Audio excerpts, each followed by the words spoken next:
मेरे प्यारे साथियों, परीक्षा पे चर्चा के इस महत्वपूर्ण एडिशन में आपका बहुत बहुत स्वागत है। इस बार परीक्षा पे चर्चा कुछ अलग है, कुछ खास है। बहुत सारे स्टूडेंट्स ने मुझे ये सजेशन भेजा था कि देश के अलग अलग हिस्सों में भी परीक्षा पे चर्चा होनी चाहिए। तो इस बार मैंने देश के अलग अलग हिस्सों में भी स्टूडेंट के साथ बैठ करके परीक्षा पे चर्चा की।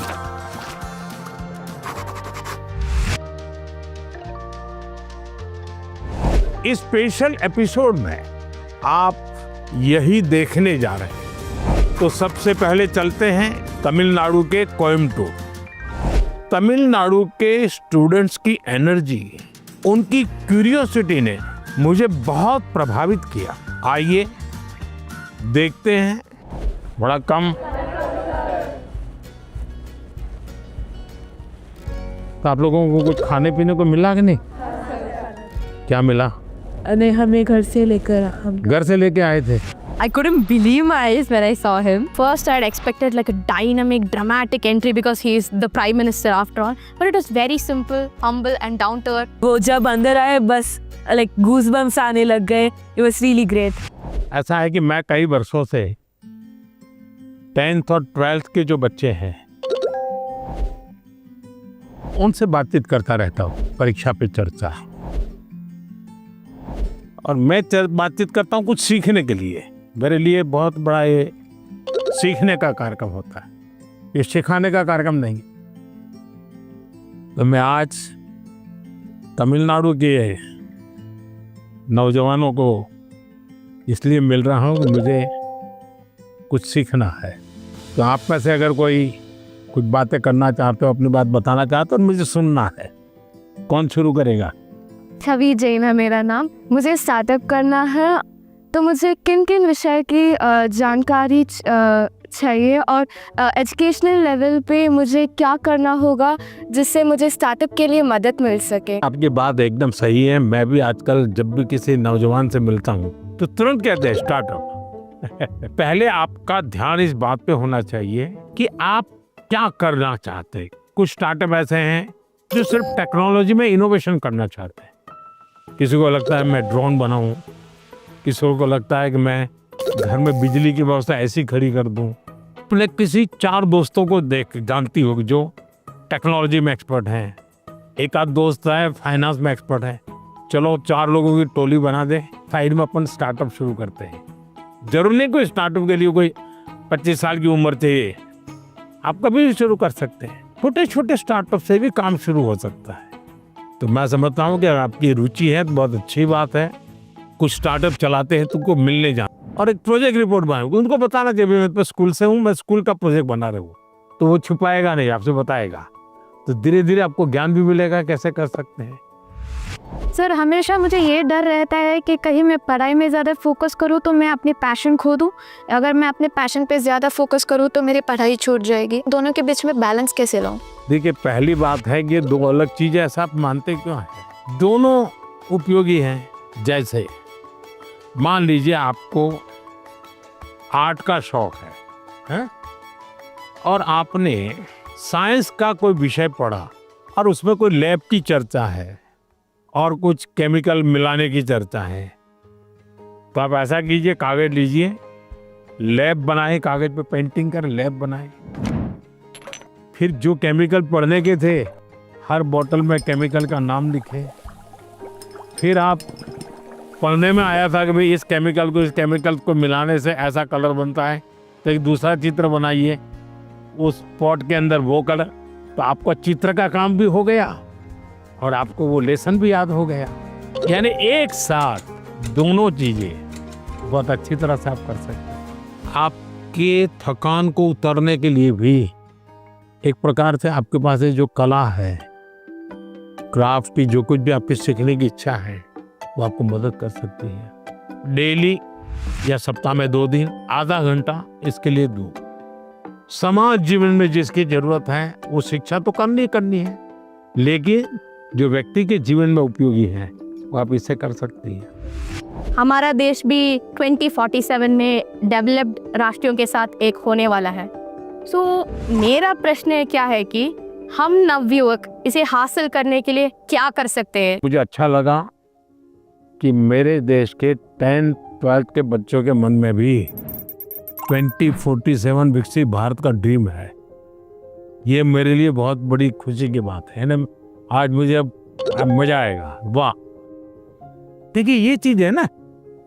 अब 2047 में विकसित भारत यानी क्या है? आपने कभी सिंगापुर के विषय में सुना होगा। सिंगापुर एक जमाने में एक मछुआरों का छोटा सा गांव था, उसमें से आज इतना बड़ा बन गया। तो ली कुआन यू कहते थे कि भाई अगर हमको डेवलप कंट्री बनना है तो हमें अपनी आदतें डेवलप कंट्री के लोगों की होती वैसी बनानी पड़ेगी। हमें थर्ड वर्ल्ड कंट्री की तरह कहीं पर भी कूड़ा कचरा फेंक दिया, कहीं पर थूक दिया, ये नहीं चल सकता। सिर्फ कहीं जाना है, भाई यहाँ पर रेड लाइट है, मुझे स्कूटर खड़ा कर देना चाहिए। अब छोटी सी चीज है कि भाई हम परिवार में तय करेंगे कि हमारे घर में खाने के बाहर कुछ भी जूठा नहीं छोड़ेंगे। बताइए, सब लोग ऐसा करें तो कितना खाना बचेगा, कितना बड़ा फायदा होगा। तो एक नागरिक के नाते मैं अगर इन चीजों का जीवन में ठीक से पालन करूं तो मतलब कि मैं विकसित भारत के लिए कंट्रीब्यूट कर रहा हूं। अब जैसे वोकल फॉर लोकल, मैं मेरे देश की चीजें खरीदूंगा। मैं भारत में जो चीजें बनी उसको लूंगा। जैसे मैं कहता हूँ मेड इन इंडिया। अब कुछ लोग, पैसे वाले लोगों को लगता है दुबई में जाके शादी करेंगे। वाह, हिंदुस्तान में क्या कमी है भाई? हम सब देश के नागरिक छोटी छोटी चीजों को करें, हम जरूर विकसित भारत बनाने में अपना दायित्व निभा सकते हैं, हम कंट्रीब्यूट कर सकते हैं। He was shocked that, oh my God, a student is actually concerned about this. And he told us that it's the small steps that matter, not the large ones. मेरा आपसे प्रश्न ये है कि कोई भी छात्र या कोई भी मनुष्य अपना जीवन जब व्यतीत करता है तो बहुत सारे चुनौतियों का सामना करता है। जब चीज़ें डिफ़िकल्ट हो जाती है तभी हमको हमारा जो मोटिवेशन होता है जीवन व्यतीत करने में वो कम होता है। तो ऐसी स्थिति में सफलता प्राप्त करने के लिए हमें मोटिवेशन की ज़रूरत है या अनुशासन की? दोनों चीजें महत्वपूर्ण है जीवन में। अगर अनुशासन है ही नहीं तो कितना ही इंस्पिरेशन होगा तो वो इंस्पिरेशन क्या काम का आएगा?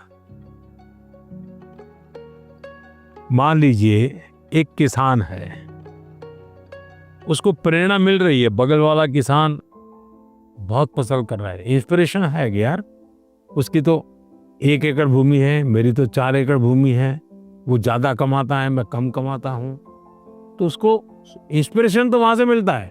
लेकिन ये बारिश के पहले जोतना चाहिए, वो सोचता नहीं, देखेंगे अब हफ्ते के बाद करेंगे। अगर खेत जोतेगा नहीं और बारिश आ गई फिर वो कुछ भी करे, उसकी तो हालत खराब ही रहेगी। तो उसके अंदर वो डिसिप्लिन नहीं था। इंस्पिरेशन था कि मैं उसकी जितनी कमाई करूं, लेकिन डिसिप्लिन नहीं थी। भाई मुझे इस समय के पहले खेत जोत के रखना चाहिए, बीज की जरूरत है ला करके रखना चाहिए, बीज को तैयार करने का काम करना चाहिए, तो डिसिप्लिन नहीं था। जीवन में डिसिप्लिन बहुत अनिवार्य है। इंस्पिरेशन में सोने में सुहागा का काम करता है।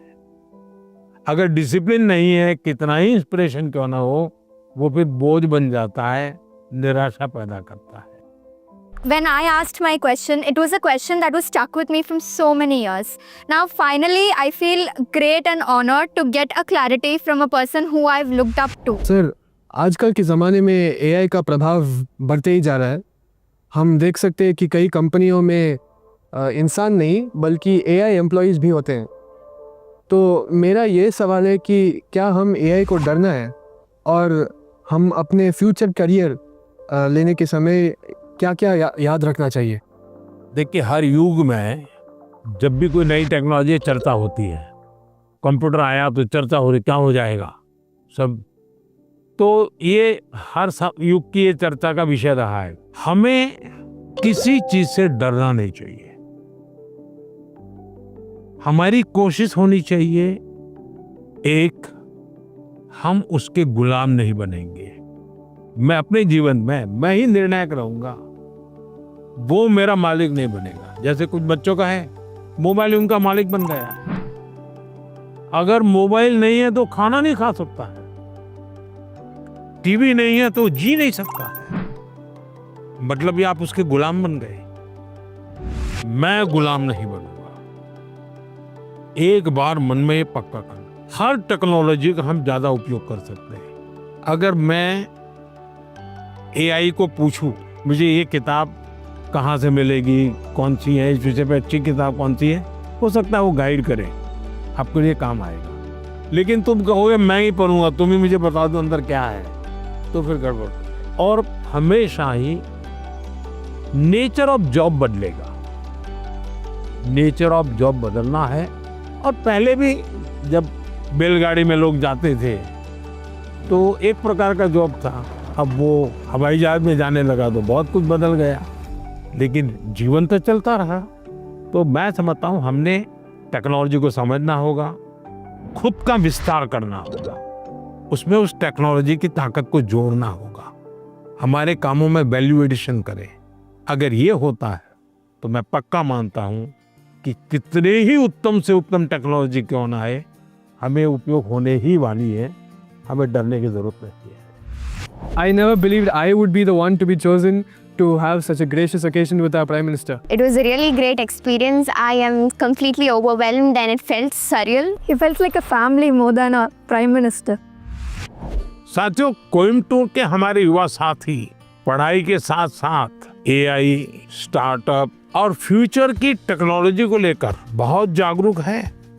और मैं कह सकता हूँ यही तो है युवा भारत की युवा सोच, जो विकसित भारत 2047 के संकल्प को नीत नई मजबूती दे रही है। साथियों, परीक्षा पे चर्चा का मतलब ही है साथ बैठकर बात करना और एक दूसरे से सीखना।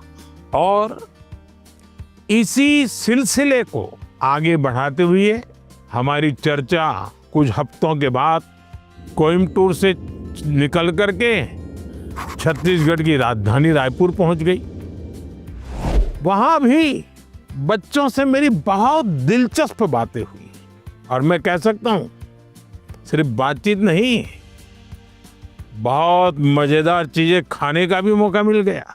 आप भी इसका आनंद लीजिए।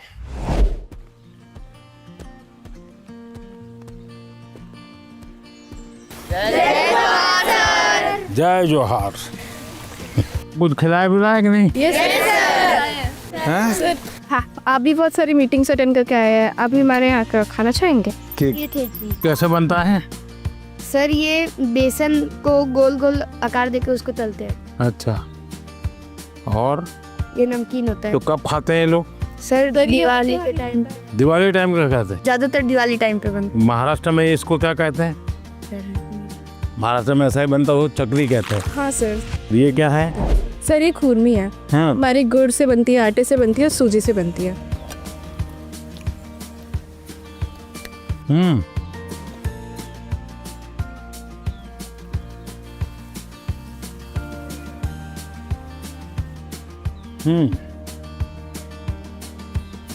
तो बढ़िया खिलाने के लिए धन्यवाद बेटा। वहाँ पे उन्हें खुरमी मिली तो उन्होंने सबको अपने हाथ से खुरमी खिलाई and it was just so amazing. तो आपके मन में भी कुछ सवाल आते होंगे आज आप लोग यहाँ आने के लिए मौका मिल गया है तो? Yes sir. बताइए। हम स्टूडेंट्स को भी एग्ज़ाम्स के बाद वेकेशन से जाने का बहुत मन करता है, तो आप इंडिया में कोई ऐसी 5 जगह बता सकते हैं जहाँ हम भी जा सकें? आप जिस तहसील में से हो, कौन सा तहसील है आपका? सर मैं रायपुर से। रायपुर से। रायपुर तहसील में कौन कौन सी चीजें हैं, इसका जरा लिस्ट बनाओ। 1 घंटा लगेगा, 2 घंटे लगेंगे, जाऊंगा। फिर लिस्ट बनाओ जिले में कौन से हैं जो देखे नहीं हैं, फिर तय करूँ मैं राज्य में कौन से हैं, छत्तीसगढ़ में ऐसी कौन सी जगह मैं गया नहीं हूँ। हमें कहीं पर भी जाए स्टूडेंट के रूप में जाना चाहिए, तब टूरिज्म का मजा आता है। रेल के डिब्बे में जाना और साथ में खाना भी ले जाना, देखना चाहिए कैसा अनुभव होता है। भीड़ होती है, क्या होता है, लोग बातें करते हैं, क्या करते हैं, इसका एक आनंद होता है, जीवन में सीखने को मिलता है। भारत इतनी विविधताओं से भरा हुआ है, एक जिंदगी भी कम पड़ जाए देखने के लिए। सर मेरा प्रश्न आपसे यह है कि कभी कभी हम एग्ज़ाम के दौरान रिवीजन नहीं कर पाते हैं, जिससे हमारा मन अशांत हो जाता है। तो सर हम अपने मन को शांत कैसे करें एग्ज़ाम के दौरान भी और एग्ज़ाम हॉल में जाने से पहले की? एक वीक देख लीजिए परीक्षा के पहले का, सभी चीज़ों को अपने ऊपर नीचे तो कर ही लिया होगा। आप मान के चलिए आपने जो सुना है, आपने जो पढ़ा है, वो बेकार नहीं गया है, कहीं ना कहीं तो स्टोरेज है ही है वो। आप शांत मन से बैठ लीजिए, चिंता मत कीजिए, जैसा पेपर आता है देख लीजिए। दूसरी चीज, आप अच्छा विद्यार्थी बनना है ना, आपको उस विषय पर ग्रिप होनी चाहिए ना, तभी तो अच्छे विद्यार्थी बनोगे। सब्जेक्ट पर ग्रिप कैसे आएगी? एक अच्छा खिलाड़ी कैसे बनता है? निरंतरता बनाए रखता है, दिन में रहता है, रूटीन में चलता है। सबसे बड़ी बात है वो लगातार कंपटीशन करता रहता है, गिरता है, पटकता है, हारता है, जीतता है, करता है, उसमें से वो खिलाड़ी बनता है। ठीक है, आपको मैं एक सुझाव देता हूं, आप करिए। आपके क्लास में कुछ विद्यार्थी होंगे, आपको लगता है जरा पढ़ने में थोड़ा कम है, ऐसे तो होते ही है, हा? ऐसे एक आध को आप दोस्त बनाइए, ये टेक्निक बहुत कायम आएगी आपको। उसको कहो कि मैं आज तुझे मैथ सिखाना चाहता हूँ। अब उसको मैथ सिखाने के लिए आप जो मेहनत करेंगे, दिमाग फोकस करेंगे, आपका मैथ्स पक्का होगा कि नहीं होगा? मैं ताइक्वांडो खेलती हूँ और मैं आगे चल के स्पोर्ट्स पर्सन बनना चाहती हूँ। अपनी स्टडीज़ और स्पोर्ट्स को बैलेंस करके कैसे रख सकती? शिक्षा की जीवन में भी जरूरत है, समाज जीवन में भी जरूरत है, इसको अंडर एस्टिमेट नहीं करना चाहिए। ये गलती कभी मत करना कि खेल में मैं बहुत अच्छा हूँ इसलिए मुझे पढ़ने की जरूरत नहीं है, लेकिन शिक्षा ही सब कुछ कर लेगी ऐसा नहीं है। आप में हुनर है, जो भी है उसको डेवलप करना चाहिए। खिलाड़ी बनने के लिए खेले वो एक विषय है, लेकिन जिंदगी में खेल होना चाहिए, ये भी बहुत जरूरी है। जिंदगी खेल होने से बचाना है तो जिंदगी में खेल होना चाहिए। खेलना भी है, खेलूंगा तो खिलूंगा, और पढ़ना भी है ताकि और लोग कहें नहीं कि इसको कुछ पढ़ना उड़ना आता नहीं इसलिए मैदान में रहता है। नहीं, पढ़ने में भी मैं पावरफुल हूँ, खेलने में भी पावरफुल। वो जो भी बताए उसको मैं अपने लाइफ पे इम्प्लीमेंट करने का कोशिश करूँगी, और मैं लफ्ज़ों में बयां नहीं कर सकती आज जो भी हुआ। सर मेरा सवाल ये है, जैसे कुछ सालों पहले आपने स्वच्छ भारत स्टार्ट किया था, हमारा नया रायपुर भी डेवलपमेंट की ओर जा रहा है, तो हम एज अ स्टूडेंट उस डेवलपमेंट के लिए या अपने इन्वायरमेंट को प्रोटेक्ट करने के लिए क्या कंट्रीब्यूट कर सकते हैं? प्राकृतिक संपदा को बचाने का हमारे स्वभाव में होना चाहिए, और धीरे धीरे हमें लोगों को जोड़ना चाहिए। अब जोड़ते रहते हैं तो बदलाव आता है। खुद के जीवन में कुछ नियमों का अगर हम पालन करते हैं, जैसे अब पानी, मुझे बताइए कि मैं ब्रश कर रहा हूँ और पानी बह रहा है, अरे भाई तुम ब्रश कर रहे हो तो पानी तो बंद करो, जब मुंह धोओगे तब पानी लेना। छोटी छोटी चीज़ें होती हैं। एक बार मैं एक गांव की यात्रा कर रहा था, दूर से मैंने देखा कि एक जगह एकदम से जंगल जैसा लग रहा है, हरी भला। तो क्या है बोले, तो स्कूल है, तो सब इतना सूखा है, ग्रीन है। वहाँ एक टीचर थे, उस टीचर ने ये जो पेट्रोल पंप होता है, वहाँ जो ऑयल के कैन वगैरह होते हैं वो इकट्ठे करते थे वो, और बच्चों को कहते थे कि तुम्हारे घर में वो जो पानी होता है जिसमें खाने का कुछ अंश होता है, वो इस बोतल में रोज़ स्कूल आओगे तब भर करके आना। तो सारे बच्चे वो बोतल भर के या जो उनको कंटेनर दिया है वो भर करके आते थे, और उन्होंने वहाँ पैड लगाए थे। हर बच्चे को एक पैड दे दिया गया था। वो जो पानी ले आता था वो उसमें डालना होता था उसको। फर्टिलाइजर का भी काम करता था, सब्जी वब्जी के टुकड़े होते थे। उसके कारण वो पूरा स्कूल को चारों तरफ एकदम से ग्रीन बन गया था। एक टीचर ने इतना बड़ा परिवर्तन लाया। मानवीय रूप से व्यवहार करे तो बदलाव शुरू हो जाता है। छोटी चीजें हैं, हम आराम से कर सकते हैं। समाज का वातावरण हमारे स्वभाव में आना चाहिए। आप इतने साल से देश को संभाल रहे हो, देश के लीडर हो, तो आप फ्यूचर जनरेशन से, हम बच्चों से ऐसी कौन सी क्वालिटी एक्सपेक्ट करते हो कि हमारे अंदर आनी चाहिए एक लीडर के रूप में? ऐसा लीडर बनना है कि लीडर बनना है? दोनों बनना है। देखिए, पहले लीडर बनिए। जो काम है मन में तय करिए, कोई करे या ना करे मैं करूँगा। जब ये शुरू आ जाएगा मैं अपने से शुरू करूँगा, तो आप देखिए अपने आप लीडरशिप आना शुरू हो जाएगी। जैसे मान लीजिए यहाँ कूड़ा कचरा है, आप जा रहे हैं और आपने एक उठा लिया, तो आपके साथ जो 4 लोग चलते होंगे ना, आपने देखा होगा वो भी, उनको भी लगे यार उठा लो। मतलब आप लीडर बन गए कि नहीं बन गए? अच्छी चीज़ है, हमें अपने आप को हमेशा लीडर रोल में तैयार करना चाहिए। ये अच्छा विश्वास है, विचार भी अच्छा है। लेकिन लीडर का मतलब ये नहीं है कि चुनाव लड़ना, पॉलिटिकल पार्टी बनाना, पार्टी में जाना, लच्छादार भाषण करना, ऐसा नहीं होता लीडर। मतलब लीडरशिप में एक क्वालिटी होनी बहुत ज़रूरी है कि आप 10 लोगों को अपनी बात समझा पाओ। थोपनी नहीं है, समझानी है। समझाने के लिए पहले उसको समझना है। जो उनको समझ पाता है वो समझा पाता है, जो उनको नहीं समझता है वो कुछ नहीं समझा पाता। और इसलिए हमारी कोशिश ये होनी चाहिए कि उनको समझना चाहिए। उन्होंने बहुत अच्छे से बताया कि किसी के अंदर एक लीडरशिप क्वालिटीज़ होती है अगर वो किसी चीज़ के लिए रिस्पॉन्सिबल हो रहा है। If I would describe this world and I would say सपना। मैं प्रधानमंत्री से मिली। I am very lucky. बहुत अच्छा था, मतलब ऐसा एक्सपीरियंस जो लाइफ में बहुत कम लोगों को मिलता है। परीक्षा की तैयारी के अनुभव, परीक्षा के समय आने वाले विचार, स्ट्रेस और लोगों की एक्सपेक्टेशन से जुड़े हुए ढेर सारे सवाल लगातार चर्चा का हिस्सा बनते हैं। और परीक्षा पे चर्चा का मकसद ही है कि हमारे युवा साथी इस पर खुलकर बात करें। परीक्षा पे चर्चा सिर्फ बोर्ड एग्जाम की तैयारियों से जुड़ी नहीं है। मैं जब आपके सवाल सुनता हूं तो स्वाभाविक है मेरे मन को भी वो छूते हैं। मैं अंदाजा लगाता हूं कि जीवन के कई पहलुओं से जुड़ी हुई बातें हमारे युवा मित्रों के मन में लगातार चल रही है। मैं अब आपको गुजरात लेकर चलूंगा।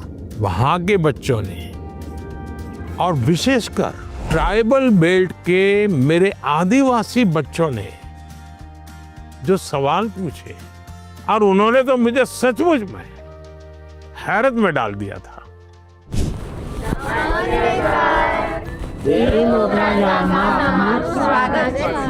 वाह, पर मैंने तो કહ્યું આજે બધાને હિન્દીમાં બોલવાનું છે। ફાવશે ને? चलिए।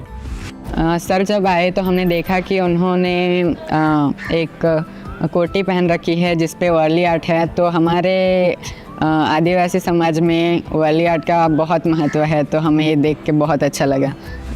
तुम बहुत एक्साइटेड थे आपका मिलने के लिए। किसी और बच्चे को आपसे मिलने और आपसे बातें करने के लिए कितने सवाल होते हैं, लेकिन हम उतने नसीब वाले हैं कि जो आपके साथ बातें करें। आप कितने दूर से आए? हम यहाँ डेडियापाड़ा से। डेडियापाड़ा से ही आए? अच्छा। मांडवी से। मानवी, अच्छा। क्या नाम? जय। जय और अभी है। इतने बड़े हो गए आप लोग। पहचानते इनको? बताया कैसा मेरा परिचय आपसे? इनकी हिम्मत आई कि नहीं आई सबका? हाँ, ये मुझे पहले भी एक बार मिलने आए थे धरना। चलिए बताइए, आप लोग कुछ पूछना चाहते हो, कुछ जानना चाहते हो, बताइए। सर हमारे माता पिता ने यह बताया कि पहले कुछ आदिवासी इलाके थे जो बहुत ही पिछड़े हुए थे, तो उन्होंने यह भी बताया कि आपका गुजरात के आदिवासी इलाकों से बहुत लगाव भी और आपने वहाँ बदलाव भी किया। तो मैं जानना चाहूँगा कि आपको इस चीज़ की प्रेरणा कहाँ से हुई? आपको पाल चित्रिया की घटना मालूम है? हाँ। हैं? वहाँ आदिवासी समाज के बहुत बड़ा आज़ादी का संघर्ष लड़ा था। एक बार बहुत भयंकर अकाल हुआ था, तो उस समय मैं उस क्षेत्र में काफ़ी दिनों तक रह करके काम करता था। तो उस समय लगता था कि यहाँ एजुकेशन पे ध्यान देना चाहिए। उसके बाद जब मुझे मौका मिला, मुख्यमंत्री बना, तो मैं ध्यान देने लगा। आपको हैरानी होगी, एक समय ऐसा था कि उमरगांव से अंबाजी तक एक भी साइंस स्कूल नहीं था। तो बाद में आपने तो देखा, अब तो 2 यूनिवर्सिटी हैं, साइंस स्कूल है, इंजीनियर ITI है, ये बहुत सारा बदलाव आया है, तो उसका बहुत बड़ा लाभ हो रहा है। हाँ सर। आज भी आपको मालूम होगा, एक मैंने PM जनमन योजना बनाई है। आदिवासियों में भी कुछ इलाके और कुछ लोग हैं, समाज, वो और पीछे रह गए, तो मुझे फिर उनके लिए अलग से स्कीम बनानी पड़ी, अलग से बजट बनाना पड़ा। तो मुझे तब से लगता था कि हम शिक्षा पर जितना ज़्यादा बल देंगे उतना बहुत तेजी से विकास होगा। दूसरा मेरे मन में था, पूरे आदिवासी बेल्ट उमरगाम से अंबाजी पूरा हाईवे बनाया है, तो विकास के लिए इंफ्रास्ट्रक्चर की बहुत ज़रूरत होती है। लोग भी आना जाना शुरू करते हैं, तो उस दिशा में ध्यान दिया। मेरा आपसे यह प्रश्न है कि पहलगाम हमले के बाद हमारे घर में सब चर्चा कर रहे थे कि अब आगे क्या होगा। पूरा देश आपकी ओर देख रहा था। फिर ऑपरेशन सिंदूर हुआ और हमारे देश की सेना ने जीत हासिल की। तो ऐसे संजोग में आपने अपने तनाव को कैसे हैंडल किया? हम तो सिर्फ परीक्षा के तनाव से। आप लोगों को परीक्षा का तनाव आ जाता है। जब आप पुरानी परीक्षा के दिनों को याद कीजिए, अगर पुरानी परीक्षाओं को याद करेंगे तो आपको लगेगा हाँ यार, जब गया तब तो टेंशन था, लेकिन जब करके आ गया तो कुछ नहीं था। ऐसा होता है कि नहीं? होता है। परीक्षा के लिए सबसे अच्छी चीज़ होती है कि आप पेपर सॉल्व करने की आदत डालें, लिखने की। ज़्यादातर लोग क्या करते हैं, पढ़ते हैं। यस, अगर खुद इस प्रकार से आप प्रैक्टिस करते रहते हैं तो मुझे पक्का विश्वास है कि आपको कभी भी तनाव नहीं आएगा। हम क्या करते हैं, पूरे दिन किताब, अरे कभी हंसो है। दूसरा सबसे बड़ी चीज़ है जो आज लोगों को ध्यान में नहीं है, वो है नींद। अच्छी नींद लेनी ही चाहिए। आपको लगेगा ऐसा कैसा प्रधानमंत्री है जो सोने की बात करने के लिए आए, हम तो एग्जाम के लिए पूछ रहे थे।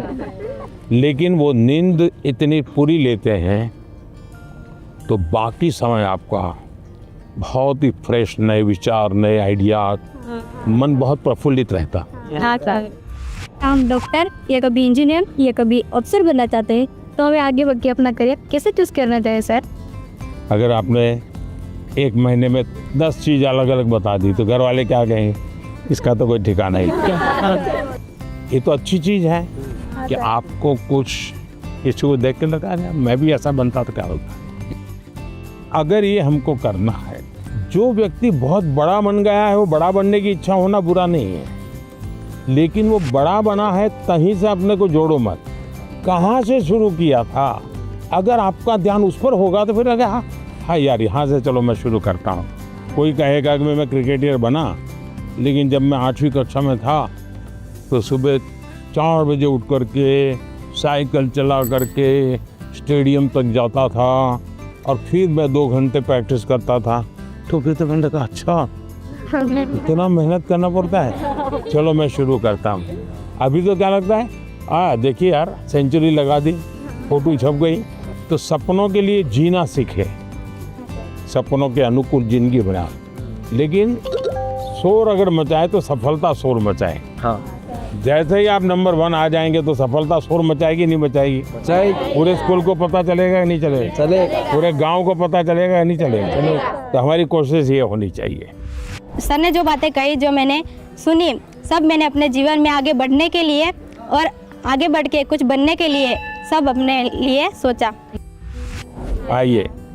सर अब हम ले चलते हैं हमारे कल्चर से रिलेटेड कुछ चीज़ें दिखाने। सर ये है वारली पेंटिंग्स है, जो एक कार्डबोर्ड बनाते हैं उससे ऐसे पेंटिंग करते हैं। ये सभी वो चीज़ें हैं जो हमारे कल्चर से रिलेटेड है। सर हमने आदिवासी काफ़ी जो आदिवासी है उनके कलाकृतियों को रिप्रेजेंट किया है, जैसे कि चित्रकला है, ये लिपन आर्ट, ये जो मैंने बनाया ये है पिथुरा आर्ट। खुद बनाए हो? यस सर, आपके लिए ये बनाया है। क्या नाम आपका? किशन है सर। ये आपकी हैंड राइटिंग है? Yes sir. अरे वाह, थैंक यू सर। कितने बढ़िया है भाई। घर की दीवारों पे ये बनाए हैं और उनकी पूजा भी करते हैं। वाह, तो आप तो बड़े आर्टिस्ट हो गए भाई। हाँ सर। हैं? मुझे बहुत अच्छा लग रहा है कि हमारे भारत देश के वड़ा प्रधान ने मेरी पेंटिंग्स ली है और सर ने भी बहुत अच्छी तरह के हमारे साथ, जैसे हम खुद फ्रेंड्स के साथ बात कर रहे हैं, ऐसा फील हो रहा था। मुझे आपसे ये सवाल है कि आपकी लाइफ में आपके टीचर्स का क्या रोल? बहुत रोल था, बहुत रोल था। जैसे मैंने बताया, ये मेरे टीचर हमें डेली कहते थे कि आप लाइब्रेरी जाइए, टाइम्स ऑफ इंडिया में ये एडिटोरियल के ऊपर एक वाक्य रहता है, वो अपने उसमें लिख करके आइए, और दूसरे दिन वो उसकी चर्चा करते थे। तो ऐसी बहुत सी चीज़ें थी, जैसे ये जो फिटनेस वाला मामला है, तो मेरे यहाँ एक परमार साहब करके से, जब मैं प्राइमरी में था, वो बहुत आग्रही रहते थे फिजिकल फिटनेस के लिए, सिखाते थे भी थे, और योगा सिखाते थे, मलखम सिखाते थे। हम प्लेयर नहीं बने, लेकिन हमें ये तो समझ आया कि ये शरीर के लिए ज़रूरी है। तो हर टीचर का हर एक के जीवन में, अब दुनिया के कितने भी बड़े महान पुरुष को मिलिए, उसके जीवन से 2 बातें जरूर मिलेगी। वो एक वो कहेगा कि मेरे जीवन में मेरी माँ का बहुत बड़ा रोल है। हाँ, दूसरा कहेगा मेरे जीवन में मेरे टीचर का बहुत बड़ा रोल। हर एक क्षेत्र में हमारा देश आगे बढ़ रहा है, तो आप बताएंगे कि हमारे देश से आदिवासी समुदाय के लोग हमारे देश को आगे बढ़ाने में क्या कर सकते हैं? वह देखिए, देश जो आज आगे बढ़ा है ना, वो आदिवासी समाज के कारण ही बढ़ा है। आज देश का पर्यावरण बचा है तो आदिवासी समाज के कारण बचा है। वे प्रकृति की पूजा करते हैं, प्रकृति की रक्षा करते हैं। आज भी हमारे देश की सेना सर्वाधिक देश भर के आदिवासी समाज के बेटे बेटियां सेना में है। आज देश के हर क्षेत्र में अब कोई फर्क नहीं रहना चाहिए, हमारे लिए कोई फर्क नहीं है। हमारे पास तो अब जैसे स्पोर्ट्स में हमारे आदिवासी बच्चे बहुत कर सकते हैं, इनका डेवलपमेंट होगा, देश का नाम रोशन। आपको मालूम है अभी क्रिकेट महिला टीम जीत करके आई, पता? क्रांति गौड़ नाम की बच्ची है, मध्य प्रदेश से, वो आदिवासी बेटी है। उसने खेलकूद में नाम कमाया है। और वैसे भी हमारे देश के कई खिलाड़ी हैं जो आदिवासी समाज से हैं और उन्होंने बहुत बड़ा नाम रोशन किया है। उसी प्रकार से हुनर, आपके पास इतनी कला है, आप अगर टेक्नोलॉजी सीख लें तो यही सामर्थ्य कितना आगे बढ़ जाएगा। तो एक तो हमें नौकरी के लिए जिंदगी ये नहीं हो सकता, नहीं। सपना तो ऐसा होना चाहिए भाई मैं एक ऐसी जिंदगी जीना चाहता हूँ, उसके लिए मैं जिंदगी को बनाऊंगा। अगर ये हम करते हैं तो हमें बहुत लाभ होगा। गाना गाएंगे, चलिए सुनाइए। नारी तू तपालू रे नारी, जंगलू रे नारी तू तपालू रे नारी, तेरी उत्पत्ति आए या मोके माता, तेरी तू सताली आए या मोकी माता। हम सबने मिलके उनके लिए गाना गाया जो कि यहाँ मोगी माता के बारे में था।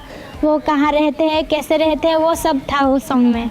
हमारी बहुत सारी बातचीत हुई सर के साथ कि कैसे जीवन में हमेशा खुश रहे, सारे स्ट्रेस को कैसे दूर करें, अपने टाइम मैनेजमेंट कैसे करें, और एग्ज़ाम के बारे में भी कैसे मतलब पढ़ाई करें, एग्ज़ाम से डरना नहीं है। पहले तो मुझे खुद पे आंखों पे भरोसा ही नहीं हो रहा था कि पीएम सर हमारे सामने है। पता ही नहीं चला कि टाइम कहाँ चला गया।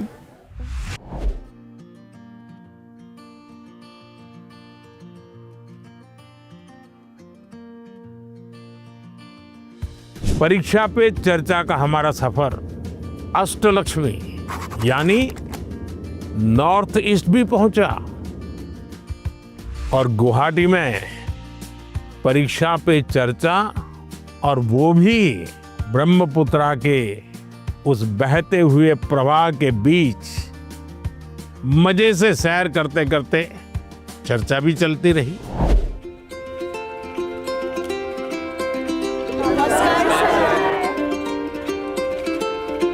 चलिए बैठिए। प्रणाम माननीय प्रधानमंत्री जी, हम सभी आपको एक गमछा पहनाना चाहते हैं। जरूर। असम में आए और गमछा न हो,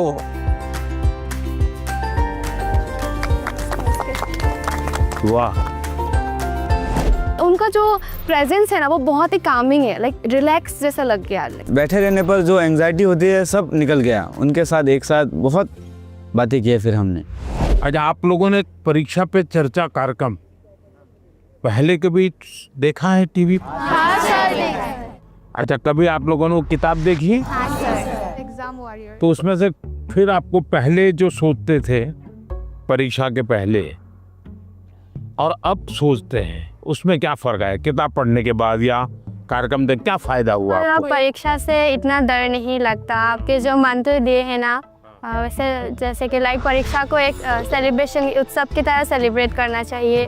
तो अब थोड़ा थोड़ा परीक्षा की तरफ से मतलब डर कम रहा है फर्क। लेकिन डर तो घर के लोग डराते हैं ना। हाँ सर। हैं? पूछते हैं कि लाइक वो 1 नंबर कहा गया, क्यों काटा 1 नंबर? जीवन में अगर संतोष हो जाता बस बहुत हो गया, अब क्या, तो फिर जीवन में प्रगति नहीं होती। ये जीत तो रहनी चाहिए मन में, लेकिन उसके लिए मैंने मंत्र में एक बात बताई है। सर हमें किसी और से प्रतियोगिता नहीं करना चाहिए। या शाबाश। मैंने ये कहा है कि हमने लगातार खुद से कंपटीशन करते ही रहना चाहिए। कोई हमें कहता भी 99 आए, 1 क्यों नहीं आया? ठीक है, उन्होंने कहा, बात अलग है।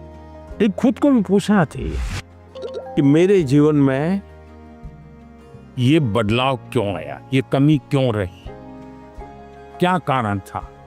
अच्छा, आपके मन में कुछ सवाल होंगे तो जरूर पूछिए। मेरा आपसे यह प्रश्न है कि मैंने सुना है कि आप अपने रोज़मर्रा की ज़िंदगी में एक पर्टिकुलर डाइट हेल्दी रहने के लिए फॉलो करके चलते हैं। तो हम छात्र ऐसा कौन सा मैजिकल डाइट फॉलो करके चले जिससे कि हम एनर्जाइज्ड और फोकस रह पाए और हमारा सबसे बेहतर प्रदर्शन आ पाए परीक्षाओं में? हकीकत ये है कि मेरा कोई डाइट का सिस्टम ही नहीं है, क्योंकि मैं पहले अलग अलग परिवारों में भोजन करता था, तो इतना ही रहता था कि मैं वेजिटेरियन हूँ तो वेजिटेरियन खाऊंगा। फिर उस घर में जो होता था वो मैं खाता था। दूसरा, मुझे खुद को कभी पकाना पड़ता था, कभी खिचड़ी पका देता था। खिचड़ी खाते हैं नहीं हम? डाइट आपकी पसंद का होना चाहिए, यानी ऐसा नहीं दवाई की तरह डाइट नहीं खाए। तय करो कि पेट भर के खाना है कि मन भर के खाना है। आप ज्यादातर लोगों के क्या होता है, मना न करे तब तो खाते रहे। अनाज जो है पेट भर के खाते हैं, लेकिन सांस सीना भर के नहीं लेते हैं। यहां उल्टा करना चाहिए। दिन में जब भी मौका मिले एकदम शरीर भर जाए इतना सांस लेना चाहिए। हो सके तो कुछ पल उसको रोकना चाहिए और फिर धीरे से निकालना चाहिए। हम लोग क्या करते हैं, खाना यानी बाकी 50 कामों में शरीर को सबसे आखिरी प्रायोरिटी देते हैं, लास्ट प्रायोरिटी। अच्छा, आप में से कितने लोग हैं जिन्होंने नियम बनाया कि हम सूर्योदय देखेंगे या नहीं देखेंगे? ऐसे कितने? सनराइज। ये शरीर को ये चीजें एक ताजगी देती हैं, एक एनर्जी देती हैं। इनको हमने आदत बनाई है, शरीर को सबसे पहले प्रायोरिटी दिलाती। सर, अक्सर हमारे माता पिता हमारे दोस्तों के साथ हमारी तुलना करते हैं, परंतु उससे ज़्यादा दबाव हम पर तब पड़ता है जब हमारे अपने घर वालों या भाई बहनों से तुलना की जाती है। तो ऐसी परिस्थिति में हमें क्या करना चाहिए? मान लीजिए कह दिया पिताजी ने कि देख तेरी बहन के अक्षर कितने बढ़िया है, उसके हैंडराइटिंग कितने अक्षर है, तो अच्छा व्यक्ति क्या कहेगा? उस बहन को कहेगा बहन मुझे सिखाओ ना, मैं कैसे हैंडराइटिंग अच्छा बनाऊं। दूसरा क्या करेगा? बस ये माँ पापा माँ को बहन ही अच्छी लगती है, उसके हैंडराइटिंग अच्छे लगते, मैं इतनी मेहनत कर रहा हूँ देखते नहीं है। अगर परिवार में भी किसी एक की अच्छाई की बात होती है तो हमने उस भाई या उस बहन से उसकी अच्छाइयों को सीखने का प्रयास करना चाहिए और पिता माता को कहना चाहिए कि आपने अच्छी बात बताई, ये चीज मेरे में नहीं है, मुझे बताइए मैं कैसे इसको तैयार करूं। तो पिता माता का आपकी तरफ देखने का तो देखिए ये बुरा नहीं मानता है, ये इसमें से सीखने का प्रयास करता है। कंपैरिजन से माँ बाप ने बचना चाहिए और मैं हर माँ बाप से कहता हूँ कि कृपा करके आप परिवार में किसी के सामने उतनी तारीफ न करें ताकि बच्चे की आदत खराब हो जाए। इतनी तारीफ न करें एक बच्चे की कि दूसरे बच्चे को लगे कि देखो हर बार ये तो इसकी बात दुनिया में बताते रहते, मेरी तो बताते नहीं। परिवार में अगर निकट हमसे कोई ज्यादा अच्छा है, हमें मनोमन उसको गुरु मान लेना चाहिए। उसको पता नहीं होना चाहिए कि आप उसको गुरु मानते हैं। अब उसको कहना चाहिए यार तुम बैडमिंटन बहुत बढ़िया खेलते हो, मेरी गलती क्या होती है मुझे सिखाओ, तो वो भी अपने आप को बड़ा नहीं मानेगा, वो कहेगा यार ये मेरे से सीखना चाहता है, वो अपने को बराबर ही मानेगा। नर्वसनेस तो ऑब्वियसली थी ही, पर साथ में बहुत उत्साहित भी फील हो रहा था, बहुत खुशी हो रही थी कि मैं मोदी जी से मिलने वाली हूँ। मतलब मुझे लगा नहीं था ऐसा मेरे साथ कभी होगा, पर जब हुआ तो बहुत ही खुशी हुई। अक्सर छात्रों को स्टेज में या फिर लोगों के सामने बात करने में तकलीफ होती है, इसमें आत्मविश्वास बढ़ाने के लिए आप हमें क्या सलाह देना चाहेंगे? तो आप अगर उनको सलाह देनी है तो क्या दोगे? हाँ, आइए मेरे पास, आगे आगे सब लोग आइए।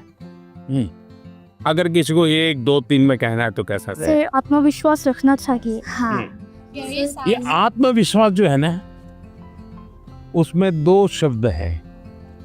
2 शब्द कौन कौन से? जिसका अपने आप पर विश्वास है उसको कभी डर नहीं लगता। आपको अपने पर विश्वास है क्या? अगर खुद पर विश्वास है तो आप हर चीज को पार कर सकते हैं। जिसको खुद पर विश्वास होता है करता क्या है? पूरी परिस्थिति का मनोमन अध्ययन करता है। आपने स्वामी विवेकानंद जी का ने एक चिट्ठी लिखी थी जब शिकागो में उनका भाषण हुआ, जो बहुत प्रसिद्ध भाषण है और विवेकानंद जी की बहुत तारीफ भी होती है। लेकिन उन्होंने अपने एक शिष्य को चिट्ठी लिखी, जब मुझे शिकागो में बोलना था मैं बहुत नर्वस हो गया कि दुनिया के इतने बड़े बड़े विद्वान, आयु में इतने बड़े बड़े लोग, इतने तपस्वी लोग, मैं क्या बोलूँगा। तो उन्होंने उसको लिखा मैं बहुत था, और फिर बोले मैंने मन में माँ सरस्वती को याद किया और माँ सरस्वती को मैंने प्रार्थना की, माँ मुझ में जितनी शक्ति है उसको जगा दो, जो कुछ मैं सीखा हूँ वो एक साथ मेरे जुबा पे आ जाए। बोले मैंने ऐसी प्रार्थना की और मैं गया मंच पे, और जब मैंने sisters and brothers of America ऐसा कहता ही 2 मिनट तक तालियां बजती रही। बस वो एक टर्निंग पॉइंट बन गया, विश्वास आ गया। नहीं, मैं सोचता था वैसा मैं नहीं हूँ, मेरे भीतर तो कुछ है, आत्मविश्वास आ गया। तो हर एक के जीवन में आज कितने ही अच्छे वक्ता क्यों न हो, कितने ही बड़ा अच्छे खिलाड़ी, आपने देखा होगा क्या सचिन तेंदुलकर कभी 0 से आउट नहीं हुए क्या? होता है तो वो सर पकड़ के बैठ गए क्या? इसका मतलब हुआ हम जो स्थिति है उसको ऑब्जर्व करें, सिचुएशन को एक बार अंदाज कर लेना चाहिए। ऐसा हुआ था, अब देखना आपको लगेगा हाँ अरे ठीक है मैं कर लूंगा, जो आत्मविश्वास शब्द है ना, उसको सच्चे अर्थ में जीवन में समझना चाहिए। आत्मा की बात, खुद की बात है, कोई ठीक नहीं करता है, हमें ही करना होता है। मैं आपके सामने गाना प्रस्तुत करना चाहूँगी। हाँ, गाना सुनाओगी? हाँ, डॉक्टर भूपेन हाजरिका का। अरे वाह, बताइए। दोस्तों का खोरे हपुन रहन हानि क्लांत लुई तोरे हेमुलिया पानी। वाह। हमारे गांव में हमारे घर के पास माईजान टी स्टेट है। वहाँ पर मेरी मामी 8 सालों से चाय पत्ती तोड़ने की काम देखती है। ओह, तो आप चाय बागान से है? आप पढ़ती हैं अच्छी तरह, माँ पढ़ाती है और चाय का भी काम करती है। तो क्या लाई हो? आपके लिए चाय पत्ती लाई। तो मुझे चाय बनानी होगी, हैं? चलिए, बहुत बहुत धन्यवाद। आपकी माँ को हमारा प्रणाम कह देना। मैंने कभी सोचा ही नहीं था कि टी गार्डन का लड़का होकर मैं प्रधानमंत्री जी से मिल पाऊंगा। मुझे विश्वास ही नहीं हो रहा है कि मैं प्रधानमंत्री जी से मिल पाया। इतना जनरेशन गैप होने के बाद भी जब वो हमारे बातों को समझते हैं, मतलब बहुत अच्छा लगा। आपने देखा कि कैसे एग्जाम की बात तो हुई ही, साथ ही लोकल संगीत, असम की चाय, वो भी परीक्षा पे चर्चा का यादगार हिस्सा बन गई। परीक्षा एक ऐसा अवसर है और परीक्षा के लिए हेल्दी कंपटीशन की भावना हमारी तैयारी को और बेहतरीन बनाती है। इन सभी चर्चाओं में स्थान अलग अलग थे, स्टूडेंट्स अलग अलग थे, अनुभव अलग थे, लेकिन हर चर्चा का उद्देश्य एक ही था, हर स्टूडेंट को सुनना, समझना और साथ मिलकर कुछ न कुछ सीखना। आप सभी को मेरी बहुत बहुत शुभकामनाएं। बहुत बहुत धन्यवाद।